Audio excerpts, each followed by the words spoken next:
अस्सलाम वालेकुम जी, welcome to our YouTube channel Pini talkies. आपका दोस्त उमैद आपके साथ। जी हाँ दोस्तों, पाकिस्तान टीम के कप्तान मोहम्मद रिजवान ने न्यूजीलैंड के हाथों वाइट वॉश होने के बाद एक मीडिया टॉक की। उस मीडिया टॉक के अंदर उन्होंने कुछ ऐसी बातें की हैं कि जिनके बाद पाकिस्तानी मीडिया के अंदर एक बेचैनी सी स्टार्ट हो गई है।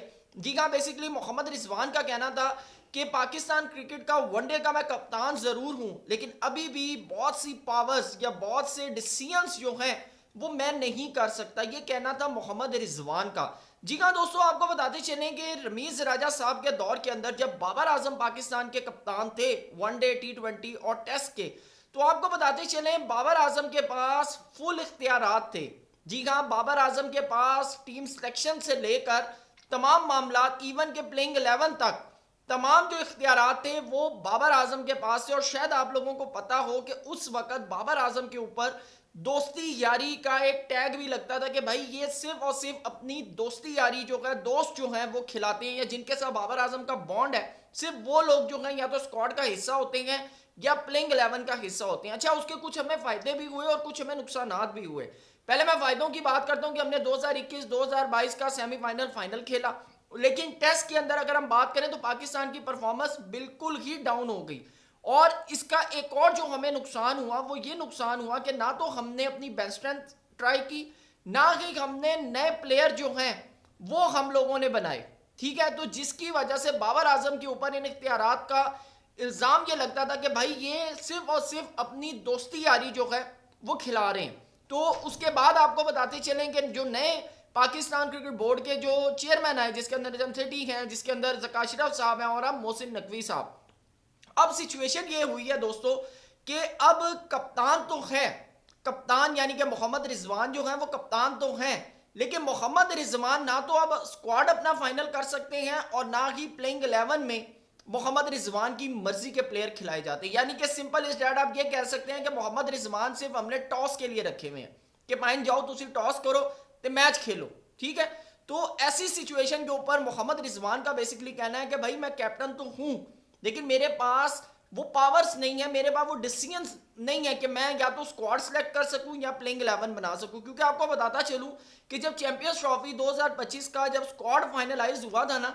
तो हमने उसी वक्त ये बात की थी कि ये जो स्क्वाड है ना ये रिजवान की मर्जी का नहीं है। क्योंकि रिजवान की हम जितनी भी क्रिकेट देखे ना, जितनी वो खेलते आए हैं, इवन के मुल्तान सुल्तान की उन्होंने कैप्टनसी कर रहे हैं और सारी चीज़ें, ये जिस तरह के प्लेयर फाइनलाइज किए गए हैं ना, ये मुल्तान सुल्तान के कप्तान के नहीं हो सकते। उसके पीछे रीजन ये है कि आप देखें कि अभी अली तरीन साहब का एक पॉडकास्ट आया जिसके अंदर उन्होंने बाकायदा तौर पर ये चीजें की। उन्होंने कहा जी ये जो पीएसएल का जो पूरा ड्राफ्ट हुआ है ना, इसके अंदर या तो ओपनर है या फिर बॉलर है, मिडल ऑर्डर या रिस्ट स्पिनर जो है उसका फुकदान है। ये कौन कह रहा है? ये अली तरीन साहब कह रहे हैं। और अली तरीन साहब का मतलब है कि मोहम्मद रिजवान और अली तरीन, इन दोनों का जो माइंड है वो यानी कि कहीं ना कहीं मिलता जुलता है।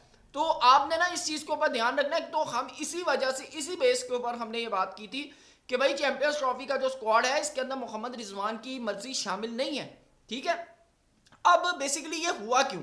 देखिए दोस्तों, मैं आपको बताता चलूं कि दो फैक्ट हैं आपके पास। एक तो जब बाबर आजम के पास था कि आपने कप्तान को फुल अथॉरिटी दी हुई थी कि कप्तान भाई स्क्वाड भी फाइनलाइज करेगा, कप्तान प्लेइंग 11 भी करेगा। ठीक है, उसके हमें कुछ बेनिफिट्स हुए कि हमने आईसीसी के बड़े इवेंट खेले, फाइनल सेमीफाइनल खेला। लेकिन आपके सामने की बात है, फिर हमने 2023 वर्ल्ड कप ग्रुप स्टेज से भी हम बाहर हुए, ग्रुप स्टेज से भी हम बाहर हुए। जब आपको याद होगा कि एकदम सरप्राइज एंट्री हुई थी हसन अली की, जिसके ऊपर सब एकदम शॉक हो गए थे कि यार ये कहां से आ गए, ये तो आउट ऑफ द सिलेबस है। तो हम ये जो बातें कर रहे हैं ना, अब दो आपके पास सिनेरियो, या तो आप कप्तान को फुल अथॉरिटी दे दें या फिर आप कप्तान के हाथ बांधे, जैसे अभी रिजवान के बांधे में कि भाई आप जाएं, आपने सिर्फ टॉस करना है। ठीक है, टॉस करके आप मैच खेलें। तो जब ऐसी सिचुएशन हो ना, तो दोस्तों फिर हम सवाल जो है कप्तान से नहीं कर सकते। क्योंकि देखें मोहसिन नकवी साहब ने सिलेक्शन कमेटी को कहा हुआ है कि भाई स्क्वाड आपने सेलेक्ट करना है, प्लेइंग 11 आपने सेलेक्ट करनी है। और आपको बताता चलूं, ये पहले बेसिकली जैसन गिलेस्पी के साथ भी यही जो था मसला बना था कि जैसन गिलेस्पी कहते थे कि मैं कोच हूं, आपने जो प्लेइंग 11 फाइनलाइज करनी है आप मुझसे पूछें, आप मुझसे पूछे, मैं आपको बताऊंगा ये लड़का कल के लिए अवेलेबल होगा, ये लड़का ठीक है, ये लड़का ठीक है। ये नहीं हो सकता कि सिलेक्शन कमेटी टेबल पर बैठकर 11 लड़के फाइनलाइज करे और कहे भाई ये कल खेल रहे हैं। उन्होंने कहा ऐसे नहीं होता, आप कम से कम कोच से मशवरा लें, कैप्टन को बैठाएं, सिलेक्शन कमेटी बैठे, सारा डिसीजन हो, फिर आप जाकर प्लेइंग 11 जो है वो फाइनलाइज कर सकते हैं। जेसन गिलेस्पी का भी पाकिस्तान के क्रिकेट बोर्ड के साथ यही इख्तलाफ हुआ था, आप उनकी प्रेस कॉन्फ्रेंस भी उठाकर देख सकते हैं।